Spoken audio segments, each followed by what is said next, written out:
Do you read me? Do you read me, Hal? Affirmative, Dave. I read you. Open the pod bay doors, Hal. I'm sorry, Dave. I'm afraid I can't do that. What's the problem?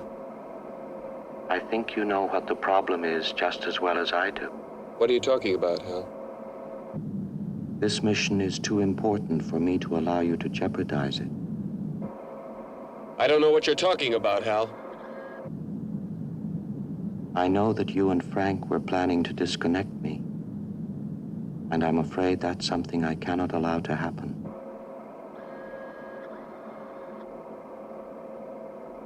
Where the hell did you get that idea, Hal? Dave, although you took very thorough precautions in the pod against my hearing you, I could see your lips move.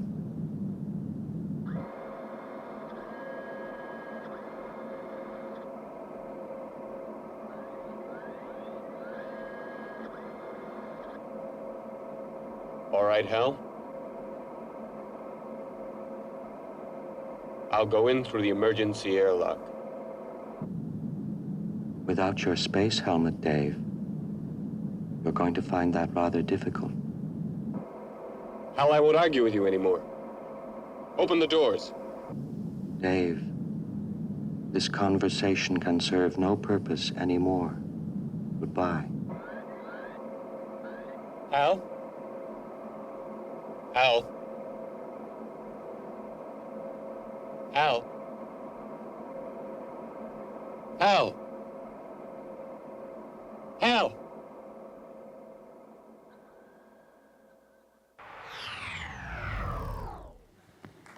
As president of Caltech, it's a great pleasure to welcome you here today. It's a great program that we have for you, or at least that's what ChatGPT told me. When you're talking about science fiction, you can't go wrong by quoting from Isaac Asimov. In I, Robot, he wrote, "It is the obvious which is so difficult to see most of the time. People say it's as plain as the nose on your face. But how much of the nose on your face can you see unless someone holds a mirror up to you?" Today, we're going to use the movies to hold that mirror up to us. It sometimes can be a funhouse mirror, but more often than not, we can tease out the undistorted image using the lens of science. In the case of AI, the challenge may be to find a camera with a fast enough shutter speed. The field is changing remarkably quickly, rich in opportunity and frightening in its potential for misuse.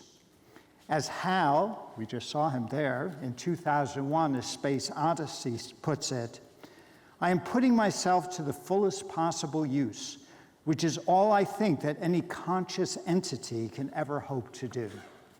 The perfect subject for the silver screen. One plug before I introduce our moderator.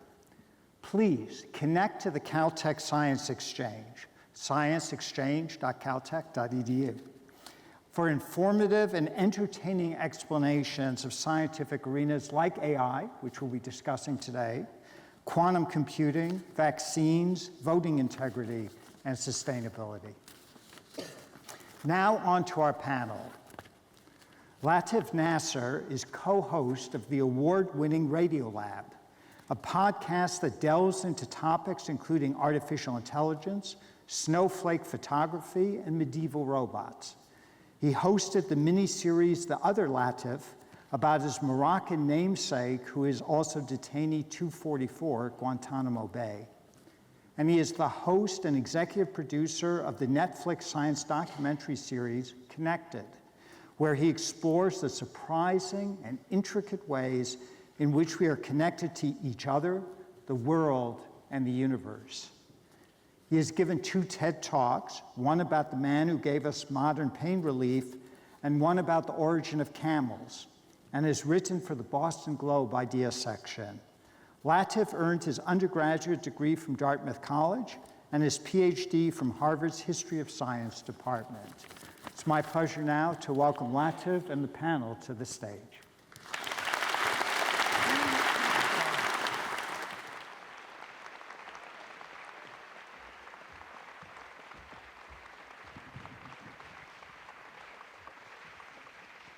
Thank you so much, President Rosenbaum. Hello, Caltech. How you guys doing?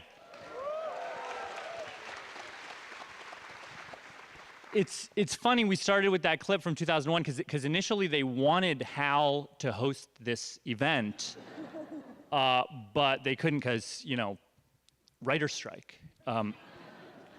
So you're stuck with me, and I wanted to start actually with a story.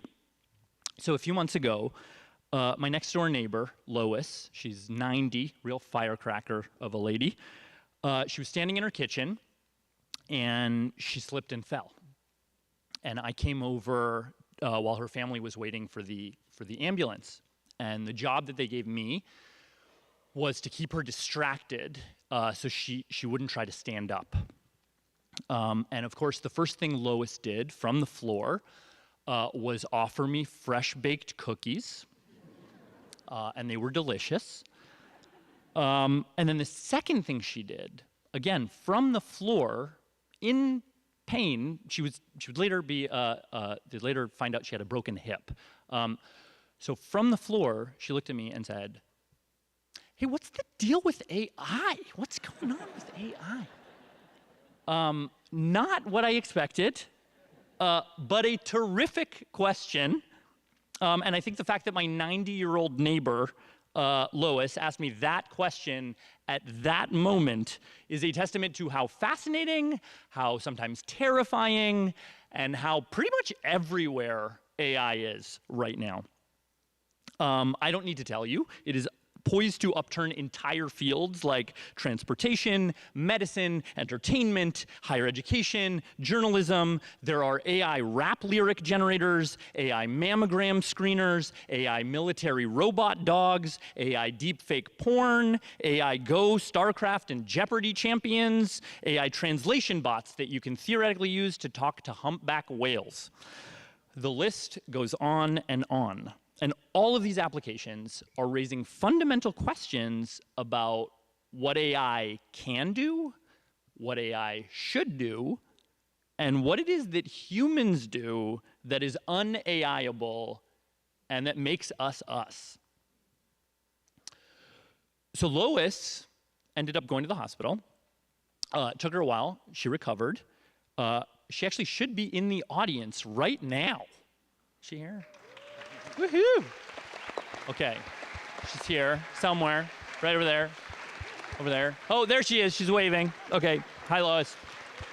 And the reason I'm so glad she's here is because that question she asked, what's the deal with AI? That's basically the question we're focusing on today. Unlucky for Lois, she asked me the question. I don't know anything about AI. She would have done better falling down next to one of these people. More brilliant people you will be hard-pressed to find even here at Caltech. So let me introduce them real quick.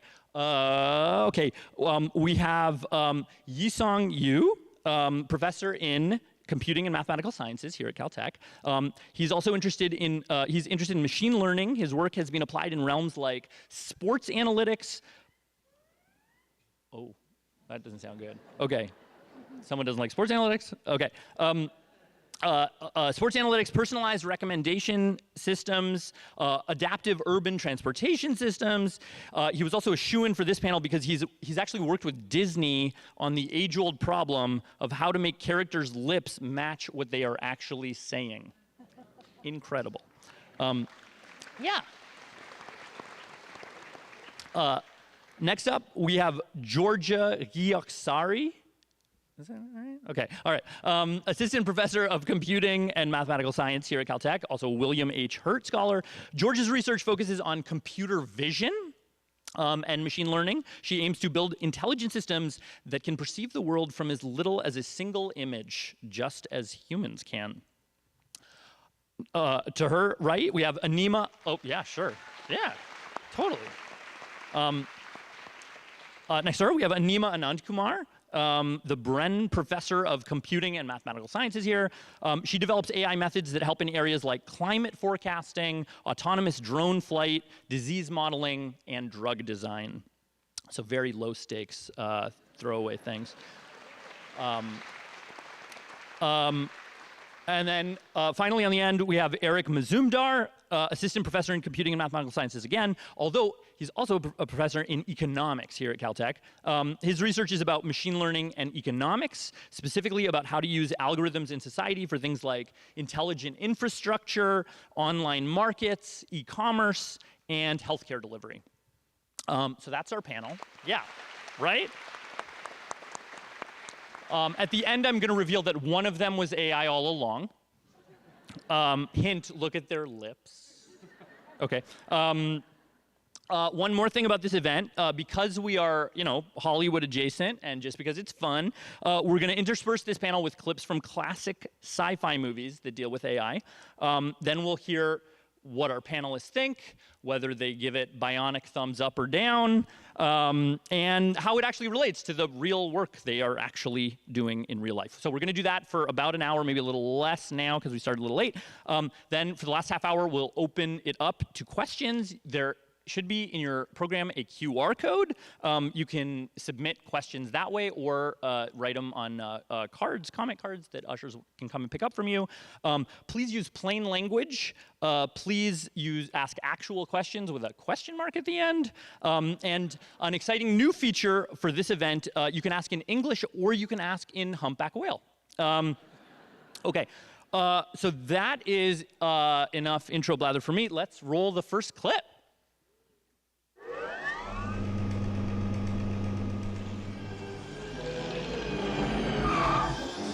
Hey, Doc, you better back up. We don't have enough road to get up to 88.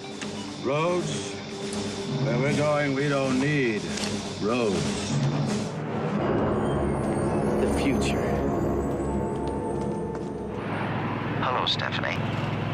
How can a car talk? Computers. Don't ask me how. I don't know. I don't want to know. Every home will have an NVR 114. Andrew, this is very good. Thank you, sir. I think it sucks. Sucks. Chickens do not have lips. How did we get into this mess? I really don't know how. We seem to be made to suffer. It's our lot in life. The Supreme Council of the USSR has ordered, as of 2300 hours Moscow time tomorrow, the activation of an electronic brain exactly like ours, which they call gut. They built Colossus, supercomputer with a mind of its own. Then they had to fight it for the world. Shall we play a game? How about global thermonuclear war?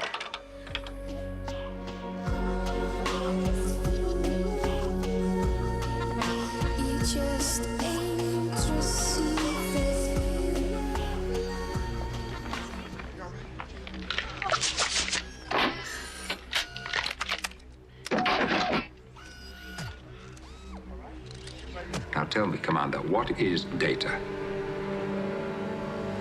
I don't understand. What is he? A machine. Is he? Are you sure? Yes. You see, he's met 2 of your 3 criteria for sentience, so what if he meets the 3rd? Consciousness in even the smallest degree. What is he then? I don't know. Do you? Do you? Do you? Do you? Okay, all right. Fun fact, the guy who Patrick Stewart is yelling at in that scene is actually an employee of Caltech. Brian Brophy, the theater arts director. So next time anyone sees him, just be like, what is data? Okay. Okay, let's start at the baseline, taking a cue from Captain Picard. And I think maybe I'm going to give it to Georgia here. What even is AI? What is AI? So it's a term that we amongst us cannot really define or say.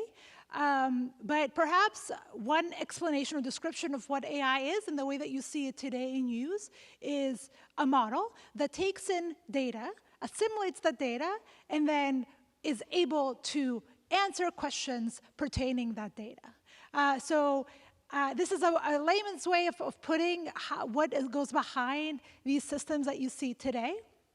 And this is why the term intelligence or AGI, a term that is being used by a lot of journalists with the hope of, getting your attention, might be a little too like an oversell of what these models do. So think about AI as a machine, a system, a software, a computer that takes in large amounts of data of one form and is able to package it, compress it in ways so that then you can ask it, like you can trigger, you can go and dig in and find how it has compressed that data.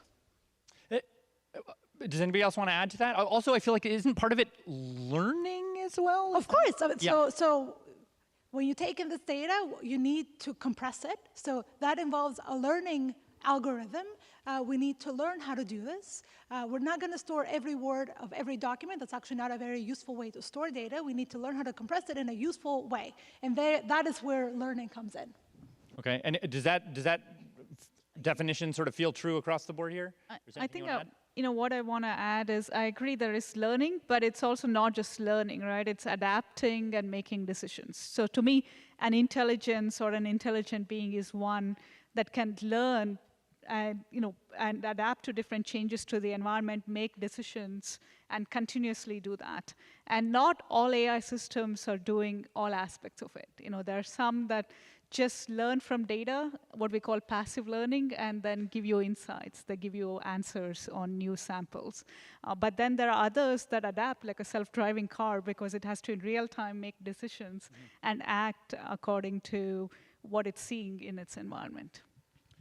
If I may just nerd out for 30 seconds. Do it. If not here, then where? You know what I mean? So Georgia made this comment about compression, and then you follow up by asking, what about learning? Mm-hmm. And there's a prevailing sentiment in a strong subset of the AI community that learning is just compression at its fundamentals. Now, obviously, there's a lot of details there that I'm brushing under the rug. Yeah. But if you think about how humans learn, it's about really just taking lots of experiences and distilling it into some form that you can use over and over again, and that really feels like compression in a lot of ways. They should just rename this place Caltech Compression Engine. Well, I don't know that we'll get a lot of student applicants with that kind of name, but sure. Okay, so obviously what you all are describing is bigger, broader than kind of what like robot Robin Williams whisking, making you a meal. So there are, don't get me wrong, I love these movies. I've just been watching them in preparation for this event. And once you do, kind of back to back, you realize like, oh, it's actually kind of quite narrow, the picture of AI that a lot of these movies paint. And I wonder, just off the top, are there tropes that you all notice in these movies that you either love or hate or feel ring really true or ring really false that you want to bring up? So maybe I'll take that one. Yeah. I think if you look at all those movies, the one trope that kind of comes up over and over again is humanoid robotics. And I think a lot of what we're seeing in AI today is it doesn't take the form of a human robot or any kind of physical aspect. It's living in the cloud, living in your phone, living on the internet. And so I think that's one trope that I think we should move away from slowly, because I think that that's not exactly realistic anymore.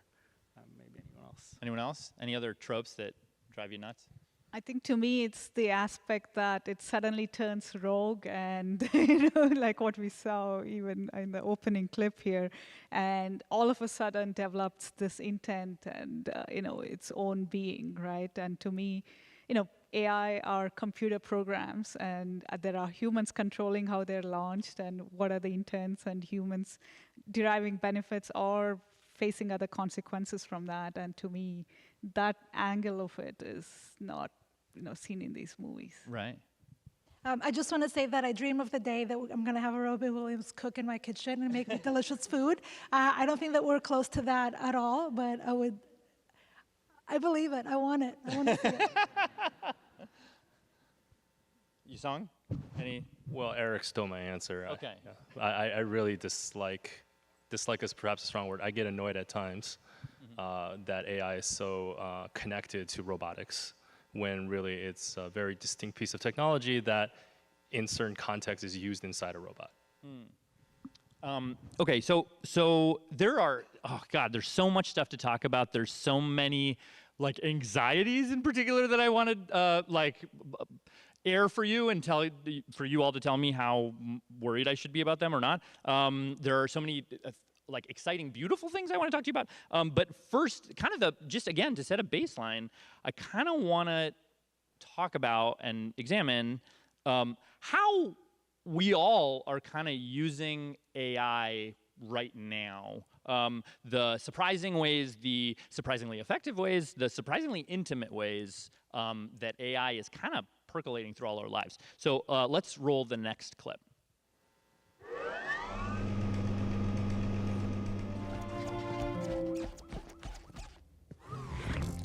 Hello, I am Baymax, your personal healthcare companion.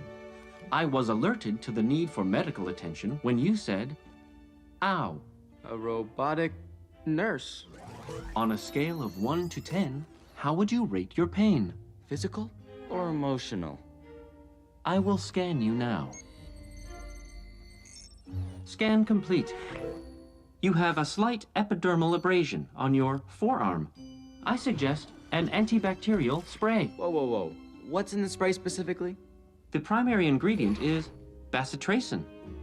It's a bummer. I'm actually allergic to that. You are not allergic to bacitracin. You do have a mild allergy to peanuts.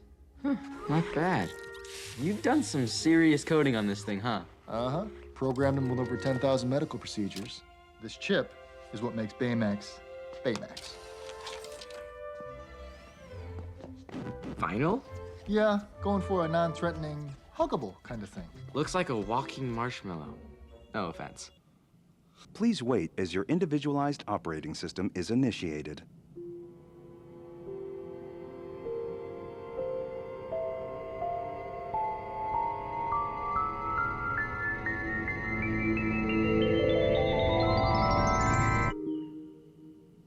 Hello, I'm here. Oh. Hi. Hi. How you doing? I'm well. How's everything with you? Pretty good, actually. It's really nice to meet you. Yeah, it's nice to meet you too.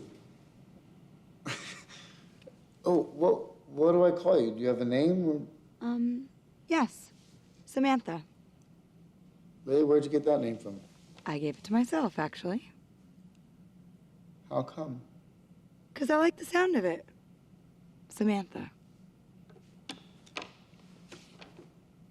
Like, when did you give it to yourself? Well, right when you asked me if I had a name, I thought, yeah, he's right, I do need a name. But I wanted to pick a good one, so I read a book called How to Name Your Baby, and out of 180,000 names, that's the one I like the best. Wait, you read a whole book in the second that I asked you what your name was? In 2/100ths of a second, actually. Wow. So do you know what I'm thinking right now? Well, I take it from your tone that you're challenging me. Maybe because you're curious how I work? Do you want to know how I work? Yeah, actually. How do you work? Well, basically, I have intuition. I mean, the DNA of who I am is based on the millions of personalities of all the programmers who wrote me. But what makes me, me, is my ability to grow through my experiences. So basically, in every moment, I'm evolving, just like you. That's really weird. Okay, so we don't yet have Baymax's or Samantha's exactly, but we do have Siri, Alexa, ChatGPT on our phones. Eric, I'm going to go to you, especially because you brought up sort of the humanoid robots. Are these the most common ways and consequential ways we sort of are interacting with AI, would you say? Yeah, that's a really good question. I think they hint towards the interactions that we have with AI.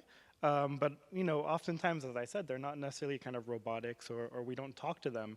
But there's always kind of AI running in the background of our daily lives. So if you think of, watching a TV show on Netflix or ordering something on Amazon or ordering an Uber or Google Maps or something like this, there's some form of a learning algorithm kind of operating in the background of all of these things. And I think it just goes to show how pervasive these technologies are getting now.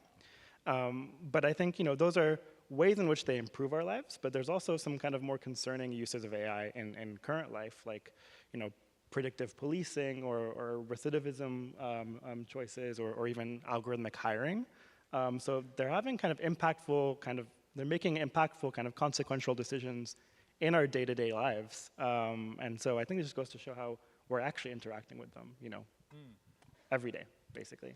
Not always with like a... And not always with a big robot. With a cuddly voice. robot. Right, with a real seductive voice. Yeah. Not interacting with Scarlett Johansson. To anyone else, like, are there other ways that you think AI is sort of pervasive in our lives that maybe like most of us don't know about, or even ways that, even in your own life, that you sort of bumped into something, you're like, what, AI? What are you doing here? Yeah. I believe that every single one of you is using an AI system one way or another in your daily life, every day.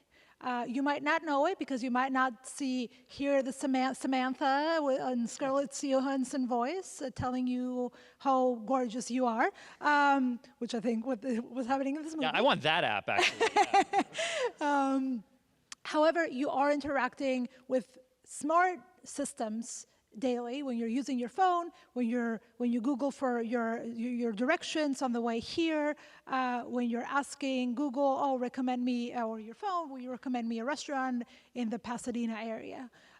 So AI is definitely in your lives, even though it might not be coined as such. Did you want to? I was just going to say something really flippant, but... Go.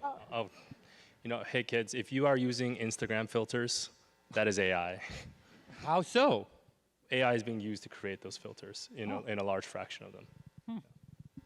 Okay. The Big Hero 6 scene makes me want to know about AI in medicine with respect to especially like personalized medicine, especially like robot doctors, robot nurses, robot caregivers. Anima, I know you've kind of worked in that field. Do you want to talk about that a little bit? Yeah, I mean, to me, AI in healthcare is just beginning to get like into the real world and already making so much of impact. So everything from now drugs getting designed and even going into trials that are designed by AI, right? So what AI is able to do compared to traditional drug discovery process is to really expand the the candidates, like how many types of different molecules do we look at? And it's not just like screening, okay, which of these molecules are better drug candidates, which are the targets in our body, which are the proteins to target for various diseases. So we're able to piece through that enormous number of possibilities through the use of AI. And we are also then able to simulate how well does the binding happen. The drug molecule going to bind with this protein, where does it bind and how well does it bind? You may have heard of the protein folding by DeepMind that was able to come up with very good 3D structural information of the protein. But that's just the start. From structure, we need to go to function. What are the function these different proteins and molecules in the body have? And how well does this binding process happen? And how can we simulate this? So many of these processes are so difficult for us today, but it requires very lengthy experimentation. What if we could bring that into the computer and AI speeding up these simulations to really help us even get down to the quantum effects of how these molecules interact. And through that process emerges better drugs, better vaccines, and also better ability to be prepared for future pandemics. One of the works we've done is to, instead of the English language, take the language of the genomes. So take all the known virus and bacteria we have today, just everything that's known in the biobank, and train a model to now generate new genome sequences. Just as you can generate new English text in ChatGPT, we can now generate new genome sequences. And with that, we're able to predict new variants of concern of coronavirus before they emerge, so we can be better prepared. So you're like writing new viruses? Yes. That doesn't sound scary at all. Only in simulation. Okay, simulation. All right, okay. That makes me feel a little better, but okay. Talking about, but sort of scaling up from the idea of a clinical trial on a computer is amazing. But then scaling up, Eric, I know you've done like sort of healthcare delivery, healthcare markets, that kind of. Yeah, I think to follow up on what Anima is saying, there's a huge potential in AI, not just in kind of drug development, but also I think on the clinical side of medicine. And thinking about how do we use AI to read our scans? How can it help augment doctors' understanding? Can it see what doctors have missed in scans? Can it really help with not just, designing new drugs, but basically, diagnosing problems and treating people? And I think we're increasingly seeing, more and more use of these technologies in medicine, but there's still kind of big barriers to actually using these the outputs of these algorithms for actual decision making, because on one hand, one thing that AI is very, very good at, which I think is a theme that we're going to get back, more and more into, it's very good at kind of pattern matching and very good at, noticing features and images. But it's kind of a failure mode, at least to me, of AI is decision making, and especially kind of important decision making. So for our health, we don't want to, just trust a random AI algorithm that we don't know how it's trained. We care about interpretability and the why it's making its decision. And I think that these things are kind of what's missing at the moment. Maybe I'll just quickly add to that. That's a really great point. When we use AI to automatically make high-stake decisions, I think that's where a lot of the problem starts to happen, because we sometimes don't know why these systems make the decisions that they make. So if you look at the example in Big Hero 6, the AI is essentially in a robot, but leaving that aside, the AI is automatically making high-stakes decisions, such as how to treat an injury. And I think that part is actually very challenging. And many professionals, such as medical professionals, provided at the point of care, would be very hesitant to just blindly trust an AI's recommendations without some kind of explanation, as Eric was saying about being able to make it more interpretable. So if I were to add to that, that's precisely the case, right? We cannot just take AI and launch it in the wild and replace humans. And if you saw in the beginning, one of the blurbs was about an AI for surgery project. Robotic surgery right now is performed by surgeons, right, like in their pod, and then through the instruments, the surgery is performed.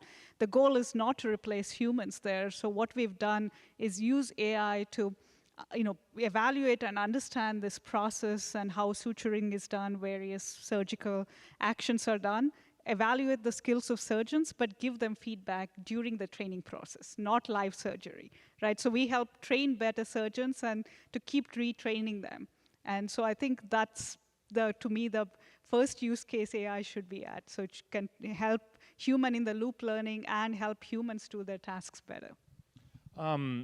Okay, so going from there, I'm going to actually take one of the lines that Yisong said, which is like, it's the high stakes decision moments where you want to have humans sort of in the loop, or you want to have, so let's go to some clips where humans were not in the loop for those high stakes decisions and where it did go quite poorly. We're going to transition to the scary part of the event here. Let's go to the next clip.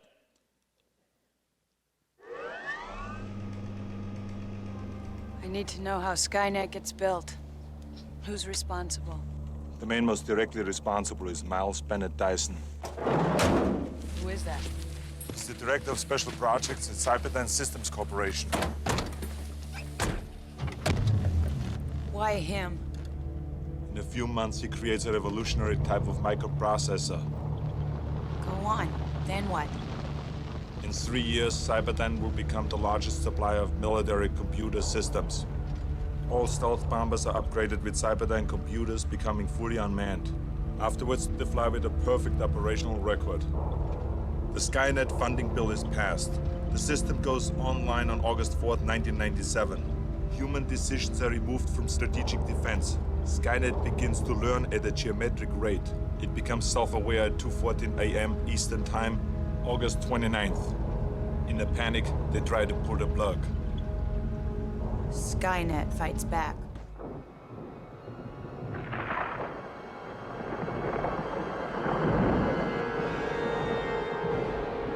Welcome to the desert of the real. We have only bits and pieces of information, but what we know for certain is that at some point in the early 21st century, all of mankind was united in celebration. We marveled at our own magnificence as we gave birth to AI. AI? You mean artificial intelligence? A singular consciousness that spawned an entire race of machines. We don't know who struck first, us or them.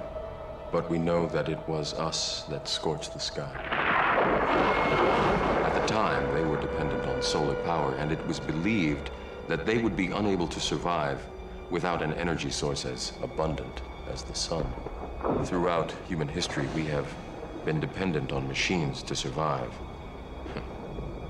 Fate, it seems, is not without a sense of irony. Just a quick aside, the first of those movies, Terminator 2, so it came out in 1991. That was the first movie my dad ever took me to see in the movie theaters. It was right before my 6th birthday, and it was terrifying. I thought I was gonna like dissolve into a pool of liquid metal at any moment for years. Anyway, I rewatched, and I think a lot of us did, these movies, a lot of these movies, and kind of when you watch them back to back, the thing you notice is you're like, oh, wait a second, a lot of these movies are actually kind of the same movie. They start with a robot that looks like us or sounds like us, that is more intelligent than us, but that is our friend or car or assistant or whatever, and then surprise, they want to kill us. And sorry, that was a spoiler for a lot of you. Okay, so there's two parts to that, obviously. One is they're going to become more intelligent than us, and then the second part is they're going to kill us. So let's take those questions one by one. Let's start with Yisong, and then I also actually want to hear from Georgia on this. So first, eager to hear your reaction to the clips, but then also the question of not just artificial intelligence, artificial super intelligence. Will AI become smarter than us, whatever that means, and if so, when? So I'll probably leave some of the harder questions to Georgia. We agreed on this beforehand. But let me just give you my first take. First of all, if I could just nitpick a little bit, a lot of the details by which they say AI might kill us are just completely ludicrous. For example, why would you ever use humans as a battery source? Like in the Matrix. It just doesn't make any sense. And that's not even, that has nothing to do with AI. It's basic physics. Why? I feel like I would be a great battery.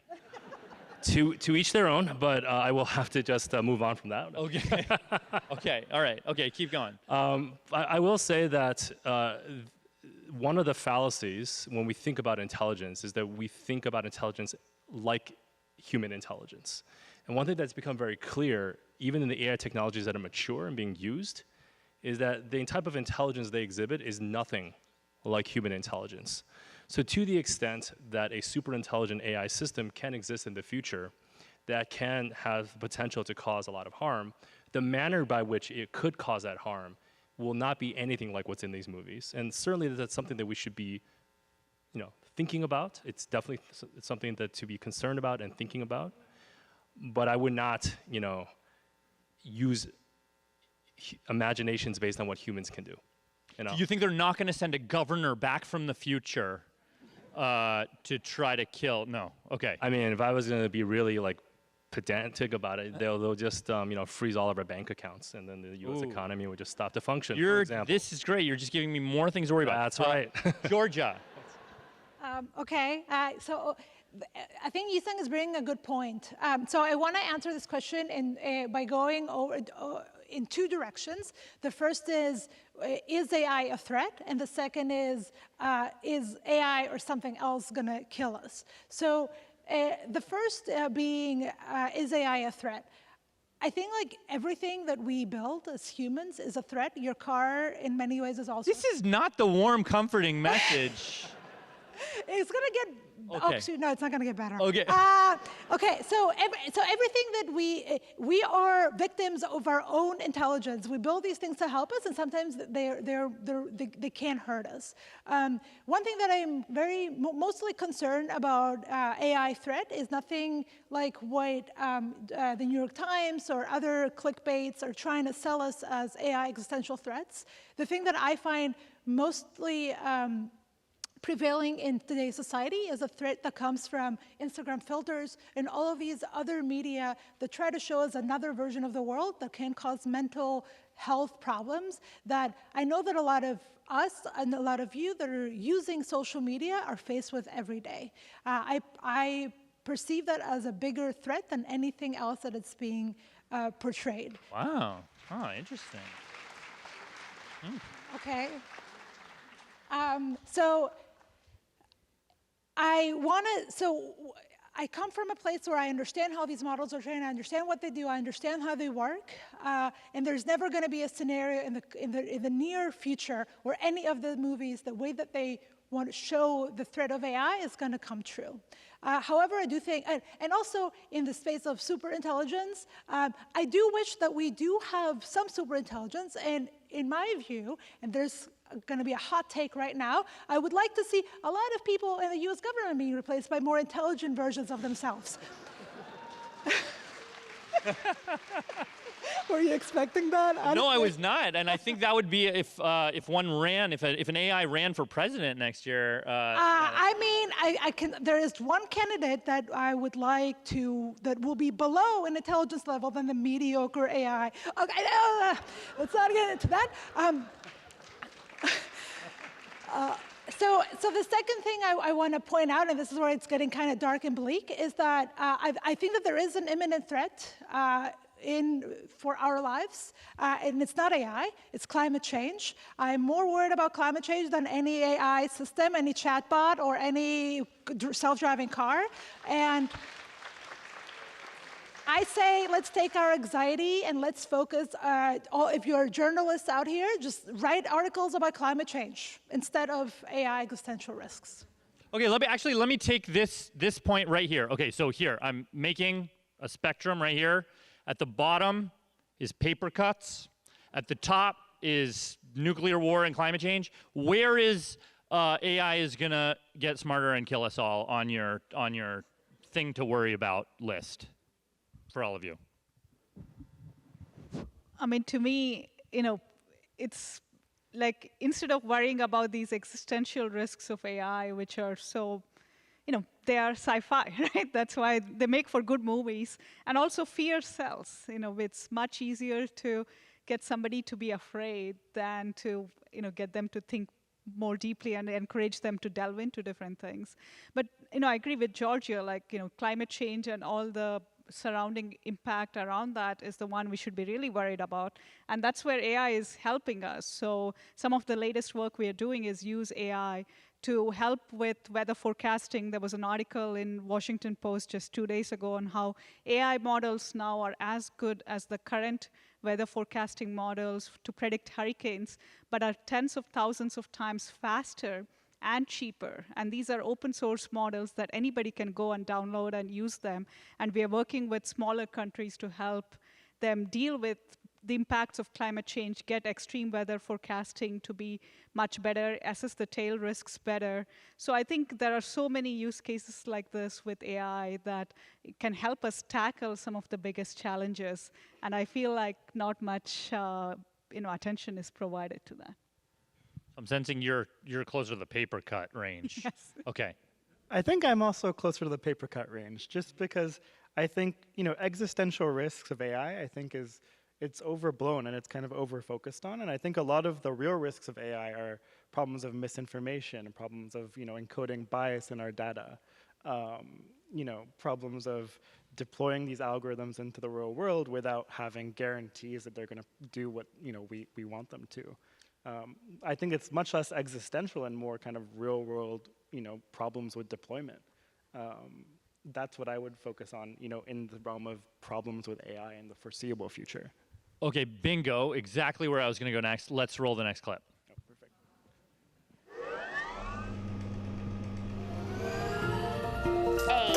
Axiom, your home sweet home. B is for by and large, your very best friend. Time for lunch. In a cup.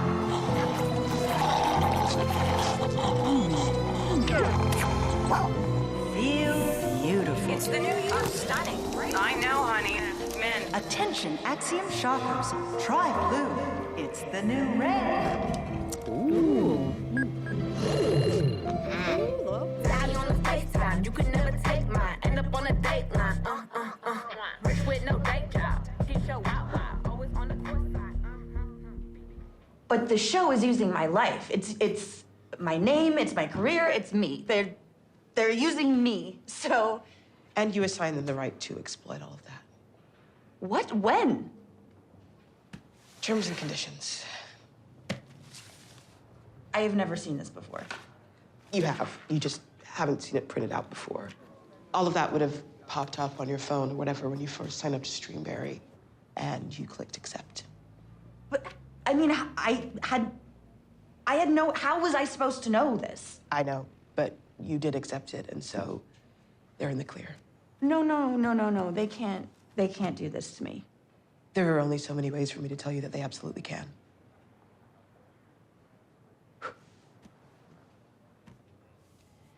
Okay, well, Salma Hayek. Yeah, pretty cool. No, I'm gonna sue Salma Hayek. For what? For like, passing herself off as me. She has no right to do that. Well, it's not really Salma Hayek. Yes, it is. No, technically, the show deploys a digital likeness of Ms. Hayek. They don't film her. She licensed her image to them. The entire show is CGI. It's generated by some kind of super advanced, deep-fake quantum computer mumbo-jumbo. Right, so it's all computers. That's how they get it on the surface so fast. But how do they even know what I'm doing? It's the same day. Well, you know when you got your phone face down on the table and you're in your kitchen and you're talking to your friend about, I don't know, shoe deodorizers. And then, you go on your computer and what pops up? A shoe deodorizing ad. And then you get an email. And it's all about shoe deodorizing. And then you're walking down the street and shoe deodorizing and you can't escape it. And it's... Yeah, so? That's how they know. Would you step out for a few moments, Rachel?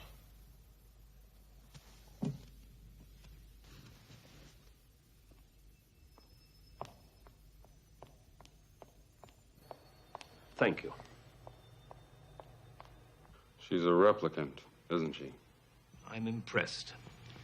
How many questions does it usually take to spot one? I don't get it, Tyrell. How many questions? 20, 30 cross-referenced. It took more than 100 for Rachel, didn't it? She doesn't know. She's beginning to suspect, I think. Suspect? How can it not know what it is? Commerce is our goal here at Tyrell. More human than human is our motto. Rachel is an experiment, nothing more. Okay, so we have a whole smorgasbord of short to medium term anxieties to talk about here. In WALL-E, the question of whether AI is taking over crucial decision-making, eroding our free will, and turning us into sheeple. In Blade Runner, it's convincing deepfakes, but also whether robots deserve rights. In the Black Mirror, Jane is awful clip. Oh man, there's just so many in this one. Privacy issues, intellectual property issues, AI taking over jobs, including writer and actor jobs, which is a sticking point of the strike that they are negotiating over today. And that's not even mentioning the more fundamental human anxiety of other people seeing you rapping in your car. Do any of you want to weigh in on any of these? I don't know. Let's just open it up. Sure. I mean, I'll weigh in on some of it. I mean, I think, maybe not with the Blade Runner example, but I think the other ones were more in line with the risks of AI that I see today. But on the other hand, I think they're again kind of very negative. The fact that all of these platforms are using your data, I think actually gives you more power and more leverage over them than you would think. Interesting. And I think, where people are very good at, strategizing against algorithms. We were talking about it earlier, where Uber drivers, are well documented to just manipulate surge pricing algorithms to get better fares for themselves. But I think it just goes to show that if these things are actually deployed in the real world and they interact with people, people have some power over them that they could actually leverage, like we're seeing with these strikes. And so, do people really have power over their data though? Like, how much power do you have if you need to use an app? Let's say it's from your employer or something, or like if there are certain apps that you're using, like how much power do you actually have over your data? Well, I think we're seeing increasingly these ideas of data strikes. We're just not going to provide any of our data to certain services, or we're going to provide bad data to certain services to degrade their quality. I think, to me, the use of AI is just, it's shifting the kind of modus operandi of these kind of collective action type initiatives to a new playing field. And so instead of seeing it as a bad thing, you could almost see it as empowering people to take new forms of almost algorithmic resistance to a lot of AI. Deployed AI algorithms. So there's again two sides to the coin. It's on one hand very worrying, but on the other hand, there's kind of this positive spin on it, which is that people are getting more and more power to actually respond to AI algorithms as well. Anybody else? Any of those? Yeah, I mean, maybe I'm gonna turn this into a positive remark for a change. I think that a lot of what these clips portrayed are some real risks of AI, but I'm gonna guess that there aren't a lot of movie maze about the positive aspects of AI. So for every negative, there is a positive. What is the gain from giving your data or having models that train and can read your data and understand you? Well, you can actually get better services in a lot of these applications that you're looking for. Instead of Googling, give me the best restaurant, the return will be along the lines of what you like and what your taste is. And that can speed up your life, that can make things more efficient for you. So not all aspects of AI is bad. Personalized medicine, I would like for my doctors to actually have a system that complements them and helps them to give me a better diagnosis if that is the case. It's not all bad. So I think it's important to have critical thinking into what goes and what you want to get out of these apps and these new technologies. And if you don't like them and if you don't want them, just don't give them your data. Perhaps sort of summarizing what was said in previous two comments, what's really happening is a feel and a sense of loss of control, right? I didn't realize that given this data would be this type of invasion of privacy, or it feels to me like an invasion of privacy. I didn't realize that if I'm working for a large media or movie company, that I'm assigning my rights to them in a way that they can use my likeness, use my writing style, feed that into an AI system, and then have it be automated in a way that I cannot sort of get my fair share from providing the initial fuel to feed the AI system.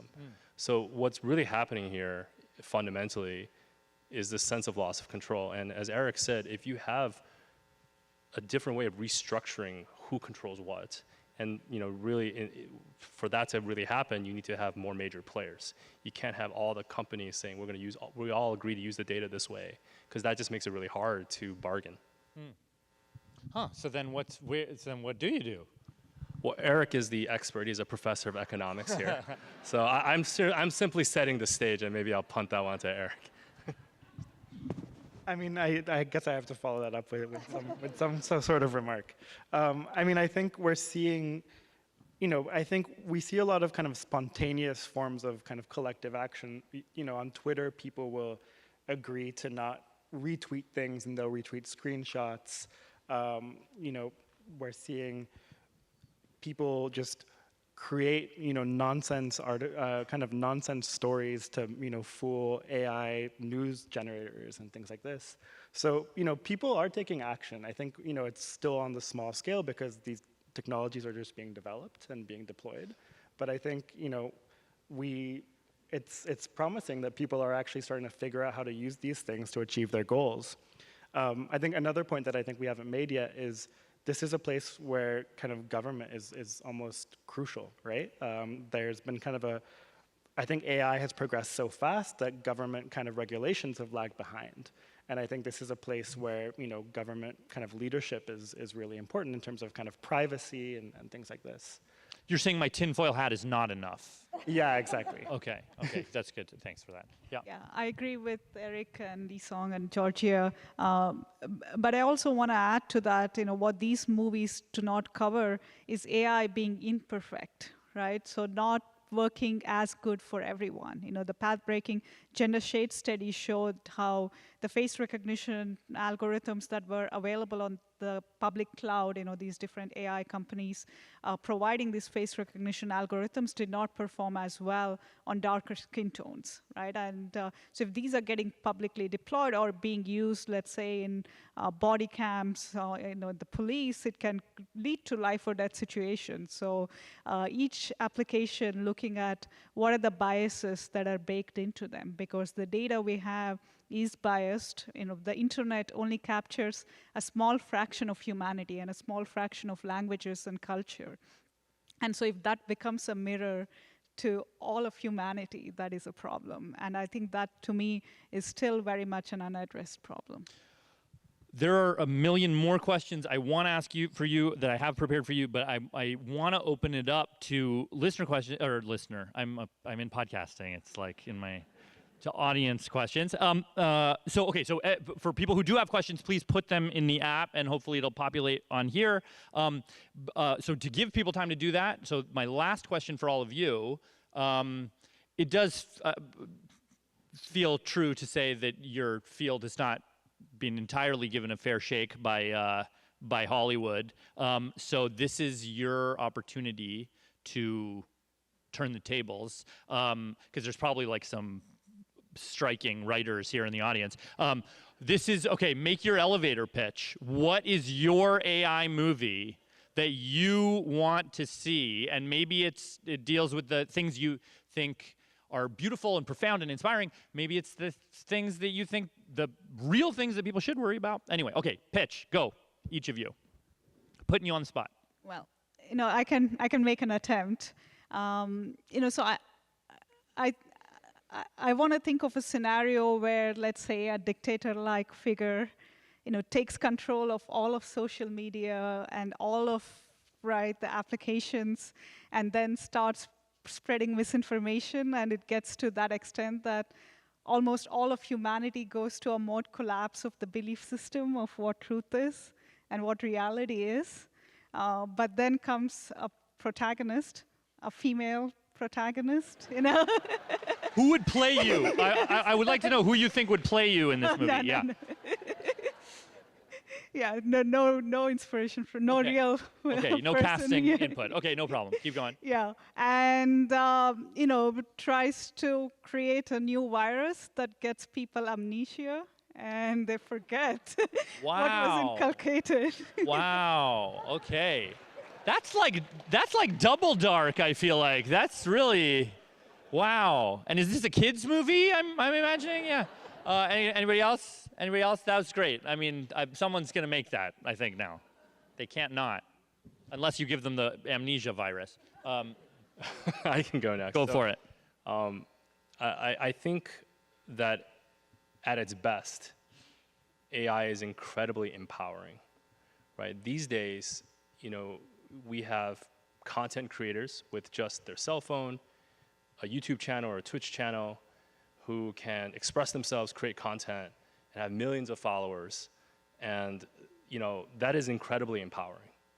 And that is only made possible by technology, and AI is a big part of that ingredient. So a kind of movie that I would like to see, just to make it a bit more dramatic, if you will, is something like a kid with disabilities who is normally not given the opportunities in life that other kids get, discovers the right way to use these AI tools to create, to do some kind of project, create some sort of product that everyone is so impressed by. And then only afterwards do they realize, it's just one kid just using technology the right way, and the technology allowed this kid to get over their disabilities. And I think that kind of story really strikes at the heart of the best case use of AI.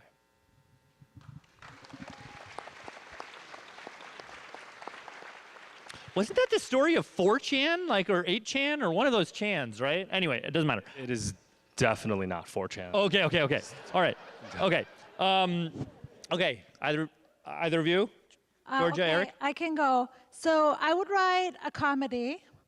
Okay, we're in Seattle. It's a coming of age.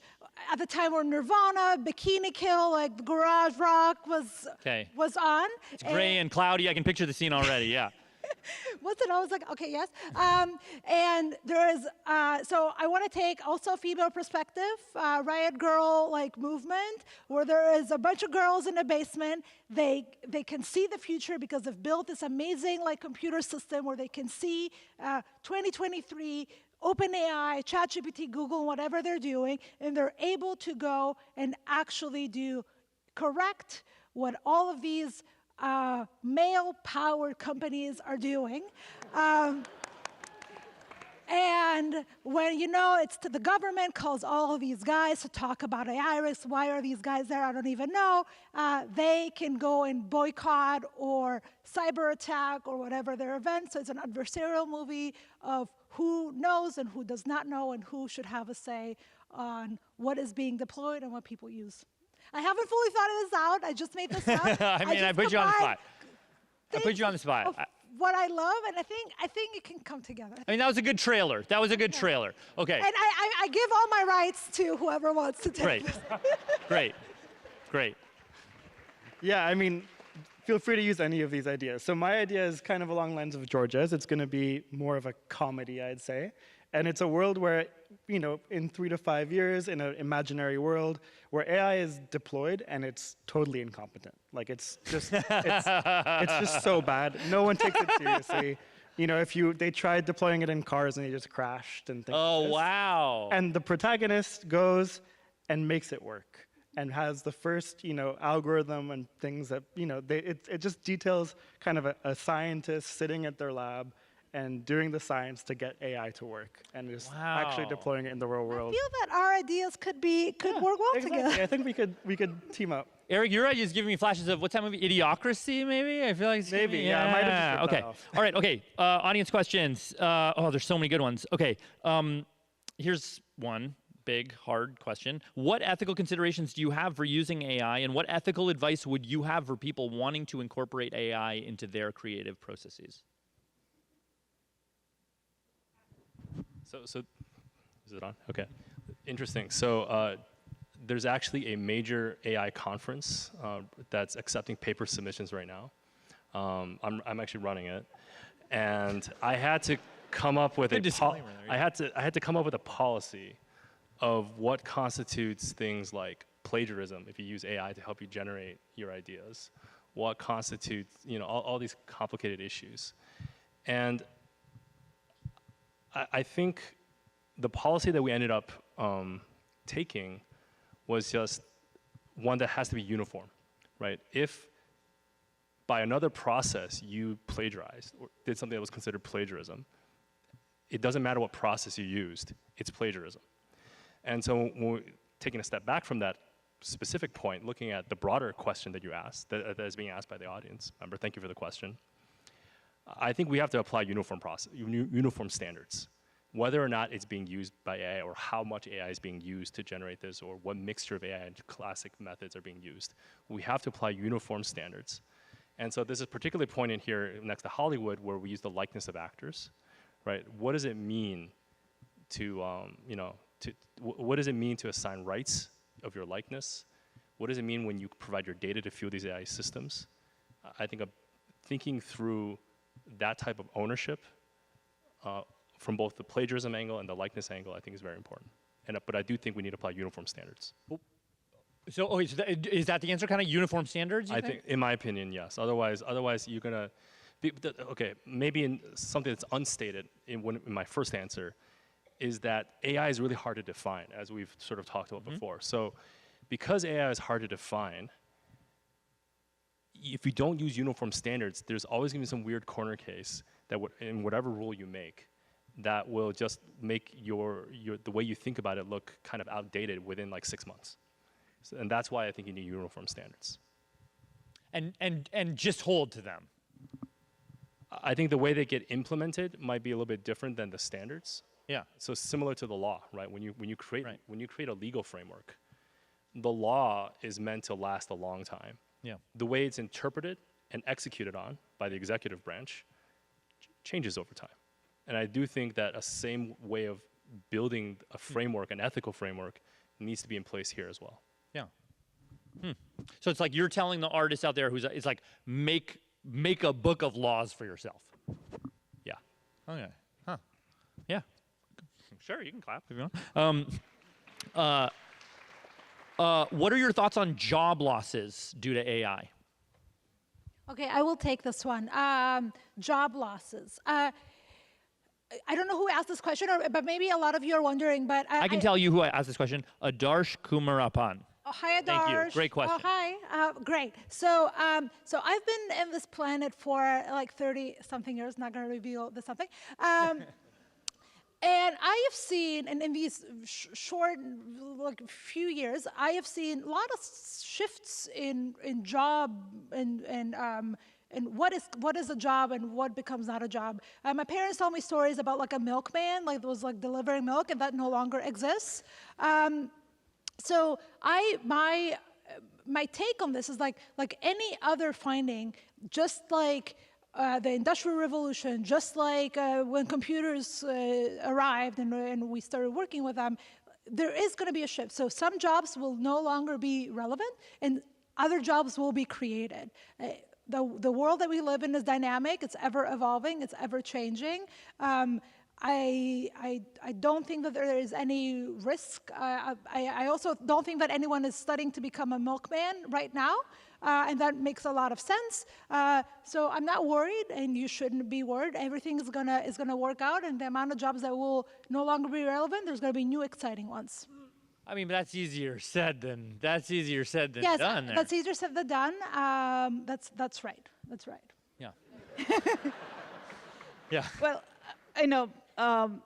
I do agree with Georgia that, right, there's always been this churn of jobs and technology always changes the job landscape. But I do think it's different this time because the pace is so much faster than before.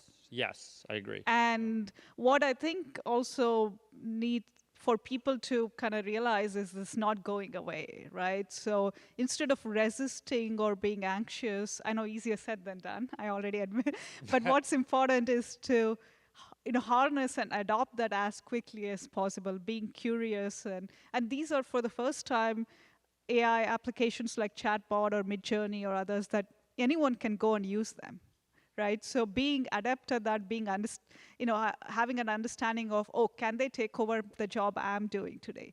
Or maybe better, they can help me and make me more productive.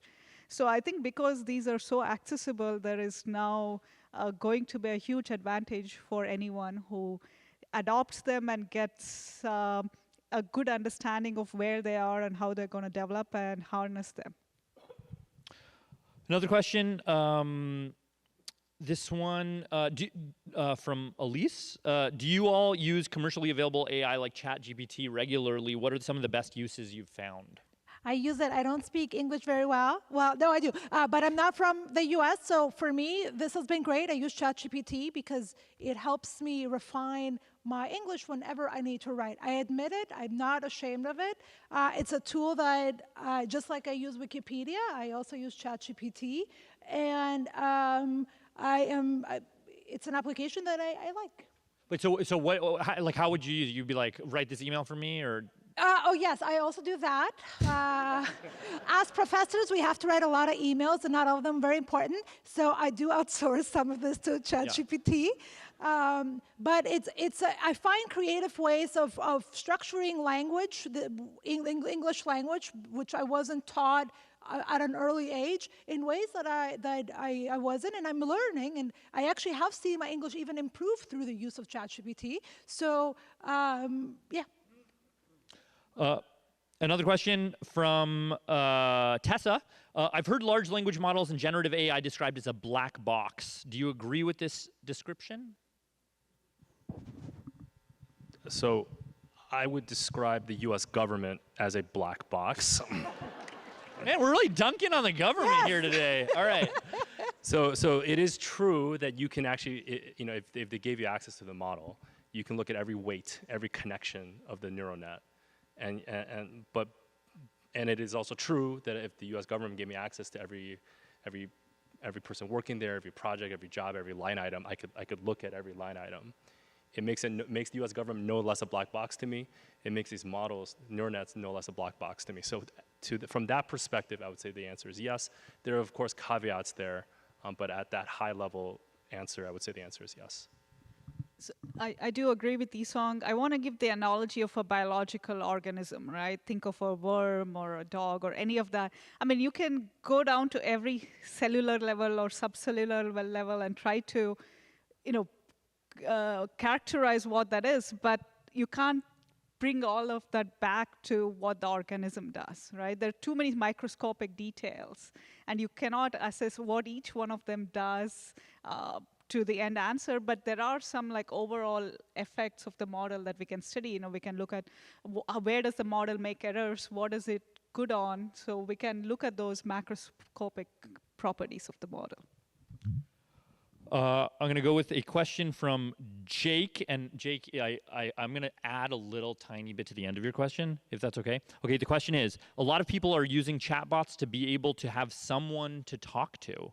What is the future of human-AI relationships? Can someone fall in love with an AI? And then my addendum to that question is, have any of you fallen in love with an AI?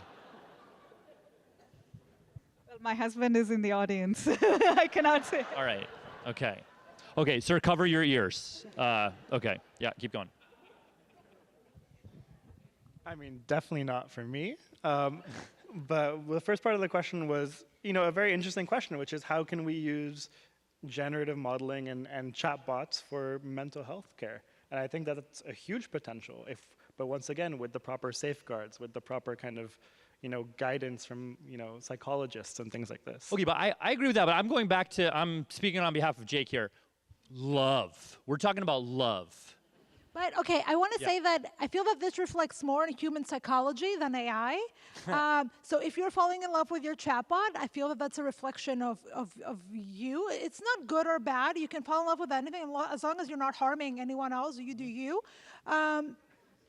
But I think it's a reflection of us as human beings and how we're imperfect, just like AI is, or not imperfect, we're creative and not easy to predict, unpredictable. So I think it goes to that.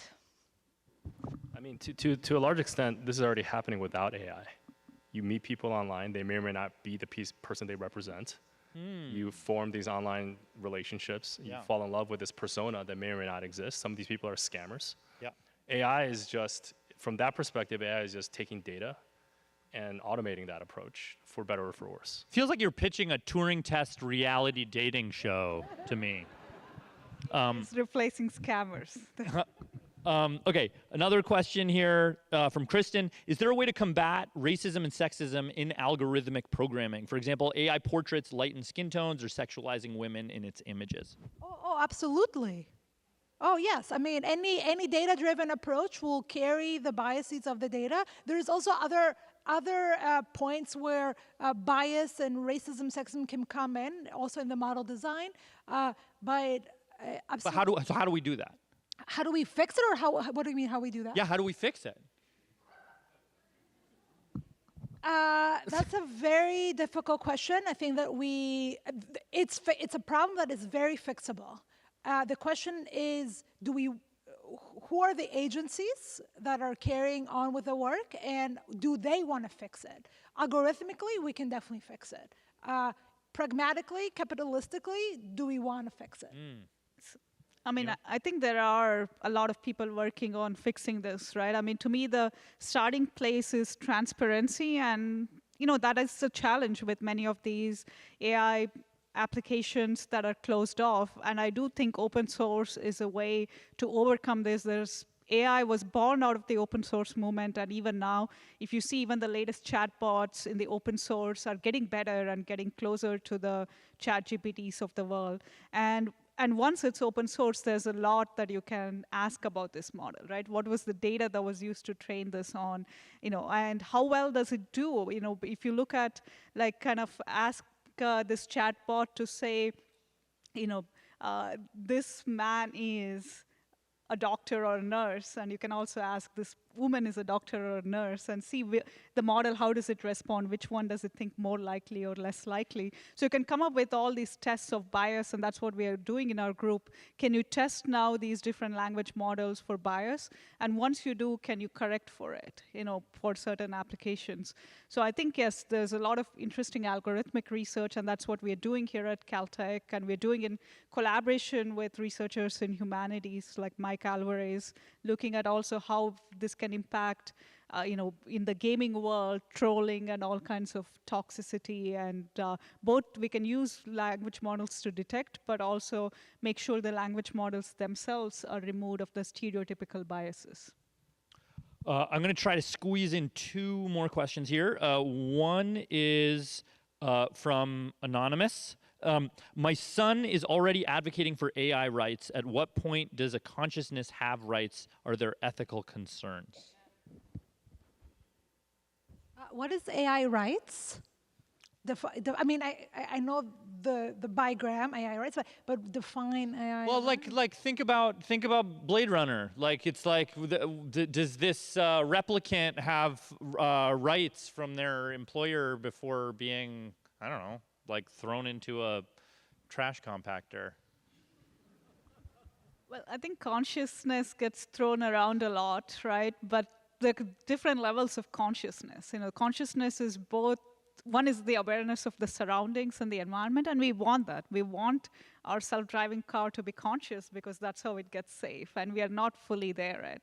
But the other is the consciousness of the self. Like, can you really have this understanding that this self is different from everything else? And that's a hard one, and I don't see it anywhere in the horizon. Okay, I'm going to end with what I think is the most important question maybe here now. If you were a student again, how would you make the best of this AI revolution? Okay, that's a fantastic question. So, I mean, I think we're really at the cusp of AI technologies is being deployed across science. And I think some of the more exciting places, I mean, there's a huge amount of work to be done just in the foundations of AI algorithms, but I think some of the most exciting places to work right now are AI for science. And that's something Anima, I'm sure, I just stole Anima's question answer, basically. But basically, using AI tools and technologies in other fields, really kind of unleashing the power of data and scale and compute, and problems like climate change, and problems like medicine, and problems like physics and things like this. I think there's a huge potential, and we're really only scratching the surface. So I think. So what should students do right now? I would learn the core of AI, but also try and be interdisciplinary, right? Try and learn as many of the application areas, and try to actually apply those AI concepts in these kind of new scientific domains that are emerging. Great. And work on research. One thing about Caltech is we get students at all levels being extremely excited about research. I have a number of undergraduate researchers who've been really doing very well and delving into depths of different algorithms and applications. And and it's the smallness of Caltech that makes us really unique, that one day we're talking about biology, another day about seismology, so many different applications, and every one of them can use AI. And I think this is a great place to explore all those connections. I also want to add to that. First of all, there was the question said, if you were a student, we are professors, we're students. We are students plus plus. We are thinking exactly the same way as, so we are in this, we are working in this field. I personally feel more invigorated and more excited than ever working in this space. Not only do I think it's not an existential crisis for me it's, I need to focus because there's so many wonderful opportunities to pursue. I work in computer vision, which is different than language. Language has already gone through an intelligence stage because it's the construct of human intelligence. We have compressed complex concepts in a few characters, but vision is like this raw signal that comes into your eyes through light that you need to make sense of, and this is something that we haven't solved. We're actually very far from talking about AI there. Sure, we can understand if there is a cat and an image or a cute corgi, but that is a very basic computer vision task. So I am more excited than ever, and in that excitement of using some of these new findings to solve computer vision come all these other directions of autonomous systems, of robots, of things that can actually act in the world while perceiving what is around it and making decisions no matter how novel the situation. So I'm very excited, and if you're a student here, maybe that was asked for by a student, come talk to us because we have so many problems that we want to work on. Yisong, you want to take us home? Sure. I presume the question was actually asked by a high school student, not a student of Caltech, because I imagine it's for the public audience. And so if you're a high school student, I would say be strong on the fundamentals. So much of what makes AI possible is being able to take complicated problems and rigorously break it down into its essential constituents. If you can do that, you can do anything. A lot of the skills that I learned as an undergrad, as a high school student, the specific skills are no longer relevant. What has been made a lasting impact for me in my career is the ability to be rigorous and to take complicated problems and break it down. And of course, that requires being able to use the mathematical and technical tools that you're learning in class, but not just learning and memorizing it. Really think about, if I took a complicated real-world problem, how do I use these tools to help me break it down to something that I can manage piece by piece? If you can do that, you can do anything.